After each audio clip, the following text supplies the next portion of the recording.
पुरापुर फर्काउनु पर्ने छ। हाम्रो ट्राफिकको फर्किसकेको छ एकदम। अब बाहिर खास गरेर यसको राजनीतिक तहमा जुन वातावरण बन्नुपर्ने हो त्यो वातावरण बन्छ भन्ने लाग्छ मलाई चाहिँ। त्यस्तो लाग्छ भित्रबाट त्यो मान्छेको आउँछ नि एउटा आत्मविश्वास, एउटा भाइब, त्यस्तो चाहिँ आइराखेको छ।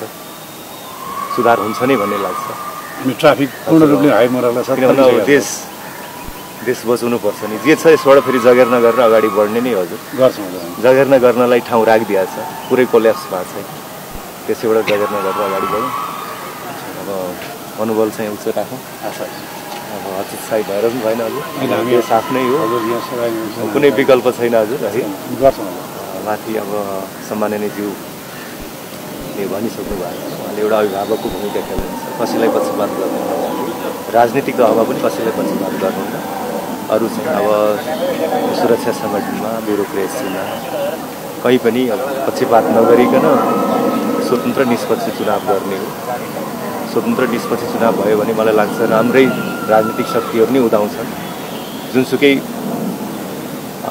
क्षेत्रबाट आए पनि राम्रै मान्छेहरू आउँछन्। अब त्यसको लागि हामीले राष्ट्रिय वातावरण बनाउनुपर्छ। अब सँगसँगै त अब हामीले सेवा सुचारू गर्नुपर्छ, सुशासन कुराहरू।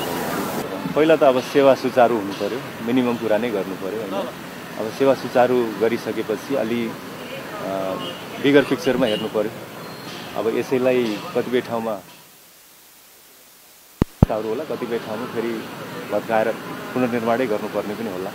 यो चाहिँ अब विज्ञहरूले भन्नु होला सायद। यसको लस एन्ड ड्यामेजको पनि रिपोर्ट लिने गरी कुनै कार्यदल बन्ने र सायद त्यसको आधारमा अब थप फेरि कति बजेट लाग्छ, के गर्छ होइन, सहयोगहरू कहाँबाट प्राप्त हुन्छ, सबै मूल्याङ्कन गरेर अगाडि बढ्दा ठिक होला। अब यसमा राष्ट्रिय योजना आयोगलाई पनि इन्भल्भ तुरुन्तै गर्ने भनेर हामी धेरै चाहिँ हात फैलाउँदै जाँदाखेरि पनि कहिलेकाहीँ हाम्रो राष्ट्रिय अस्मितामा केही कमी भयो कि भन्ने पनि भाष्यहरू छन्। अब यो चाहिँ खास गरेर पुनर्निर्माण त यो भौतिक पुनर्निर्माणको मात्रै कुरा नभएर अरू हाम्रो आचरण पद्धतिको पनि पुनर्निर्माण पनि हुनसक्छ अहिले यो।